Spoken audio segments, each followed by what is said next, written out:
Justement, ce soir, on a déniché une pépite qui répond à cette urgence climatique. Elle s'appelle Enercool. Europe 1, Le talent de la France bouge. Maxime Claval, autour de vous, je vous présente, vous voulez Marianne Legnaud, présidente du directeur d'Enedis. Marianne, vous avez écouté attentivement Maxime, vous avez écouté attentivement Marianne Legnaud. Et vous faites quoi en termes de sobriété énergétique avant de nous parler de votre En peinture sobriété, climatisante? je fais également du vélo. Alors nous, on est à Nantes, donc on fait beaucoup de vélo pour aller au travail. Et j'ai même vendu ma voiture parce que je m'en servais plus du tout. Mhm. Beaucoup de trains aussi. Voilà, je suis venu là en train tout à l'heure. Pareil, tri des déchets, compost. On a la chance d'avoir un compost collectif près de la maison, donc on fait ça aussi. Mhm. Voilà, on essaye de faire ce qu'on peut. Conscience individuelle avec la conscience collective au sein de l'entreprise, au sein de la famille. Vous, Maxime, vous avez 35 ans, vous êtes ingénieur. Vous avez passé 4 ans dans un bureau spécialisé dans les économies d'énergie. Mhm. Vous avez enchaîné sur une start-up dans le même domaine. Il s'agissait d'un thermostat connecté pour connaître la température des bâtiments et donc là aussi... Et la gérer, ouais. Et la gérer, donc réaliser des économies d'énergie. Et puis vous avez créé votre boîte Enercool. Pourquoi vous avez créé Enercool? Je crois que c'est la paternité, non? Il y a eu un petit déclic là-dessus? Ouais, il y a des déclics là-dessus. Effectivement, j'ai eu un premier enfant en 2016. Et là, il y a eu un déclic comme de se dire, ok, j'ai un enfant, maintenant je suis plus égocentré, égoïste sur ce que je fais, j'ai une responsabilité. Et puis 2016, en réfléchissant assez rapidement, je dis, voilà, si tout va bien pour lui, il va vivre jusqu'en 2100. Et 2100, c'est loin. On se dit, waouh, c'est quand même costaud. Et quand on voit tous les chiffres du changement climatique, on se dit, bon, là, il faut faire des choses. Donc ça a été un premier déclic, effectivement, de se dire, là, il y a des choses à faire. Et puis l'accélération aussi, on voit les canicules sur la chose, on se dit, là, il faut agir. Il y a une urgence, Ouais, donc vous regardez, vous dites qu'il y a un vrai marché, vous découvrez donc le concept dont vous allez nous parler. Ça s'appelle Enercool. C'est né en 2020, vous avez mis 4 ans pour le mettre en place. Oui, 2020, ouais, 2 ans et demi, 3 ans. 2 ans et demi, 3 ans. J'ai eu la bonne idée de monter une boîte en plein Covid. Ouais, mais il y en a plein, tous les soirs, dans la France bouge. C'est la bonne idée, c'était en plein Covid. Voilà, donc, et ils sont là, et ça marche. Voilà, donc le démarrage un peu lent forcément, parce que bloqué à la maison, ce genre de choses. Donc, et puis après, il y a du développement produit à faire, développer la peinture. Et ensuite la commercialisation, et donc on commercialise depuis 2 ans là maintenant. Allez, vous allez nous raconter ce que c'est cette peinture climatisante. Ça s'appelle Enercool et c'est à vous pendant 1 minute. On vous écoute.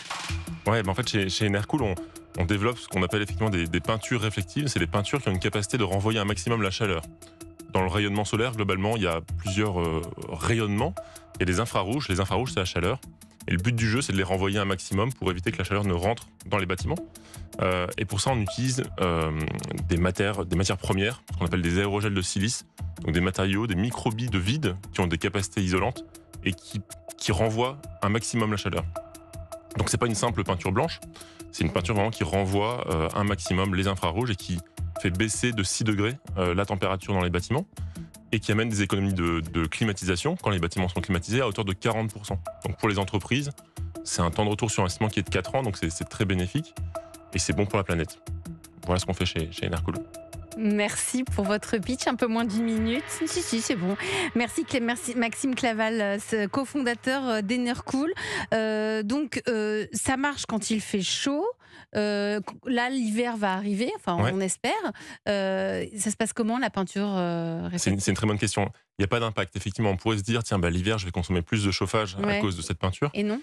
Non, en fait, ce qui se passe l'hiver, c'est que déjà, il y a moins de soleil naturellement, donc l'impact du soleil est bien plus faible. Et surtout, le soleil, il est à l'horizon. Donc, il va chauffer par les fenêtres, il va chauffer par les murs, mais il va chauffer très peu par la toiture. Donc, ce que vous dites, la toiture, donc ça signifie que la peinture, elle n'est pas à l'intérieur de la maison, elle est sur le toit. Elle est exactement à l'extérieur, sur le toit, exactement. D'accord. Qu'est-ce que vous pensez de son pitch, Marie-Georges? Vous êtes notre coach de ce soir, vous êtes directrice de la RSE France et Benelux au sein du cabinet Accenture. J'aime beaucoup cette solution, d'abord parce que je trouve qu'elle est très simple et pragmatique. Elle est facilement compréhensible. C'est finalement au départ une solution de bon sens, parce que les Grecs peignaient leur maison en blanc depuis des siècles pour se protéger du soleil. Et là, on y apporte, on a une version 2.0 ou 3.0 de la peinture blanche des maisons grecques. On a de la technique. Cette toiture en plus, exactement, avec des propriétés particulières de certains matériaux, etc. Donc, je trouve que c'est une formidable solution concrète au défi du changement climatique et on a besoin de solutions. Et on a besoin de solutions de bon sens qu'on peut mettre en œuvre quand on est un particulier, quand on est une industrie, quand on est une entreprise. Donc Formidable. Solution de bon sens, totalement, tout est français. C'est à Rennes, tout est fabriqué à Rennes. On est à Nantes. À Nantes, pardon. Mais ça aurait été à Rennes, ça aurait été pareil. Mais on les on est aime à aussi. Nantes, ouais, complètement. Votre regard sur cette start-up, Marianne Legnaud, vous êtes la présidente du directoire d'Enedis. Mais je pense que c'est extrêmement intéressant. D'abord, Mhm. c'est une belle idée. Ouais. Et à l'origine d'une innovation qui est ensuite commercialisée, industrialisée, qui se développe, il y a souvent une bonne idée sur quelque chose qui paraît rétrospectivement évident. Assez évident. C'est tout le Évident, temps mais en comme ça, fait, les il bonnes faut idées. quand même avoir l'idée au départ. Et puis après, il faut avoir la foi entrepreneuriale pour développer, pour continuer, pour s'accrocher. Et donc moi, je suis très sensible au caractère très pragmatique, très concret, Très concret. de cette idée qui s'explique très facilement, mais qui a dû supposer beaucoup d'énergie pour aller jusqu'à la concrétisation commerciale et industrielle. Oui, parce que c'est de la peinture blanche avec des aérogels de silice, c'est ça? J'ai C'est bien ça, regardé. Exactement, des Ouais. aérogels silice. C'est un nom un peu barbare. En fait, ça a été inventé. C'est pas nous qui avons inventé cette matière première. Elle a été inventée par la NASA à l'origine pour protéger les fusées du rayonnement solaire. Mais comment vous allez chercher ça quand vous avez l'idée, quand vous vous dites bon tiens j'ai envie de faire un truc pour mon enfant, j'ai de lui laisser qu'elle ait une belle planète. Ouais. Où vous allez chercher toutes ces idées? La NASA, la silice. Vous êtes ingénieur, ok, mais Ouais, en fait, il y a plusieurs paramètres. Il y a ce côté effectivement ingénieur dans les économies d'énergie, dans le bâtiment que je connaissais déjà, donc assez ouvert finalement à ce qui se faisait. Il y avait déjà des choses qui se faisaient aux États-Unis, donc ils avaient un peu d'avance sur le sujet, donc pas tout inventé, mais en tout cas, il y avait déjà ces éléments-là.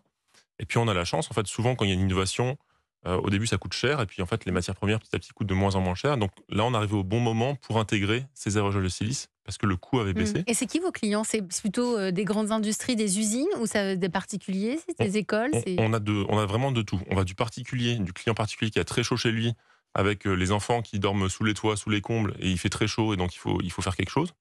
À la très grande société, on travaille avec des entreprises du CAC 40 très régulièrement, où on va peindre des milliers de mètres carrés de toiture. Donc ça a explosé là ces dernières semaines? Ouais, on a beaucoup de chance. C'est-à-dire On fait x3 sur le chiffre d'affaires tous les 2 ans. On est proche du million. Ce qui on est très prouve content. que, on le sait, la climatisation, c'est pas la solution.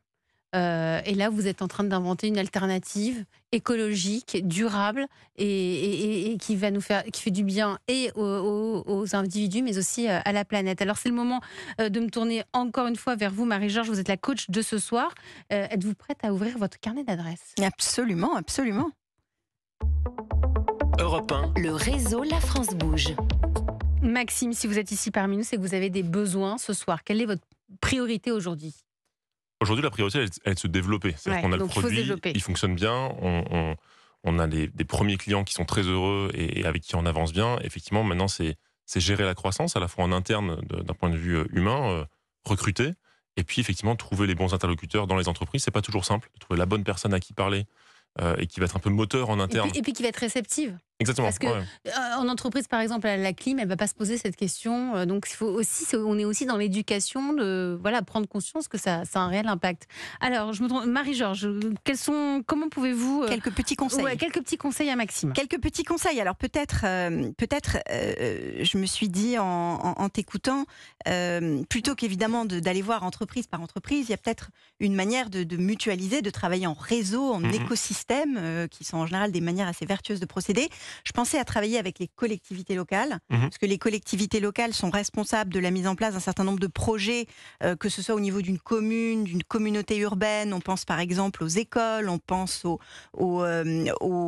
projets immobiliers, on pense aux parcs d'activités, etc. Donc là, il y a une possibilité pour les collectivités locales d'être donneuses d'ordre et d'exiger d'une certaine manière des projets qui vont s'installer sur leur territoire, d'avoir un certain nombre de spécifications techniques et la solution Enercool peut en faire partie.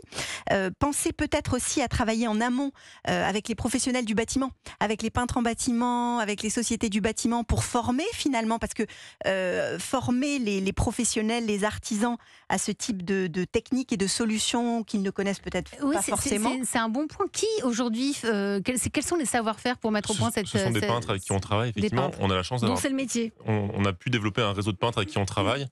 Aujourd'hui, on a une 50aine de sociétés avec qui on travaille partout en France. Ça nous permet d'être très réactifs parce qu'on a des chantiers à Strasbourg, à Lille, à Marseille, vraiment partout.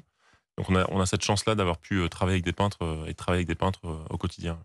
Et je pensais aussi à tous les systèmes en fait finalement de mise en réseau, de plateformes qui se sont développées autour de la rénovation énergétique des bâtiments, avec le décret tertiaire qui est un incentive, avec les certificats d'économie d'énergie qui permettent de financer une partie. Donc pour les particuliers, on a des incitations, pour les entreprises, on a des incitations. Et il y a un certain nombre de plateformes qui se sont mises en place quand vous voulez monter un projet, que vous soyez un particulier ou une entreprise, que ce soit via une banque, etc. Tout un tas de réseaux finalement d'acteurs qui se sont mis en place. Et là, pareil, si vous pouvez pénétrer ce type de réseau pour être une des solutions proposées, en fait, devenir ça la me paraissait solution une bonne idée. incontournable vous avez des concurrents? On a des concurrents Quand même. et c'est une bonne nouvelle. Oui, c'est une bonne nouvelle. Ça prouve qu'il y a un marché. Marianne Legnaud. Mais Maxime, il peut travailler de deux manières aussi avec Enedis. Mais oui, mais c'est le but. D'abord, Vous savez que c'est le but. Absolument. D'abord, utiliser les données que nous pouvons lui mettre à disposition pour lui permettre de s'adresser, de cibler les bâtiments les plus... Ça voudrait dire quoi?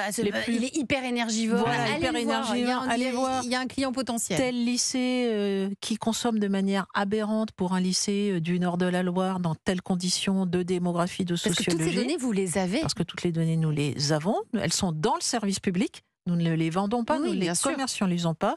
Nous les mettons à disposition des utilisateurs qui en ont besoin pour construire des solutions pour lutter contre le réchauffement climatique, premier point. Et puis deuxième point, Enedis, c'est aussi plus de 800 sites en France, puisque nous sommes présents partout en France. Donc nous aussi, nous avons des mètres carrés, des toitures, des bâtiments. Donc on est prêt à travailler avec Maxime. Et ben voilà, le contrat est fait, rendez-vous pris. C'est génial. Et d'ailleurs, j'ai réalisé en préparant cette émission que on travaillait déjà ensemble. Puisque avec Accenture absolument, puisqu'on a des équipes qui accompagnent nos clients sur des sujets d'efficacité énergétique. Et donc aujourd'hui, on propose un certain nombre de solutions. Vous pourriez proposer cette solution à vos clients? On la propose déjà. On a Paul chez Accenture et Adeline chez Enercool qui sont déjà en contact et on a plusieurs fois travaillé ensemble sur des projets pour des clients qui cherchaient des solutions en termes d'efficacité énergétique. Christophe Pirot, qui est le réalisateur de l'émission, me demande là dans le casque, est-ce que votre peinture, on peut la trouver chez Castorama ou Leroy Merlin? Pas encore. Aujourd'hui, elle est uniquement en ligne sur le site de enercool.fr. D'ailleurs, on a un petit code promo. Non, c'est pas de code promo. Non, plus tard, mais on peut l'acheter sur votre site en ligne. Exactement, sur le site en ligne. Un jour, on sera dans les réseaux de distribution. Allez, vous restez autour de la table de La France Bouge. Très bonne soirée.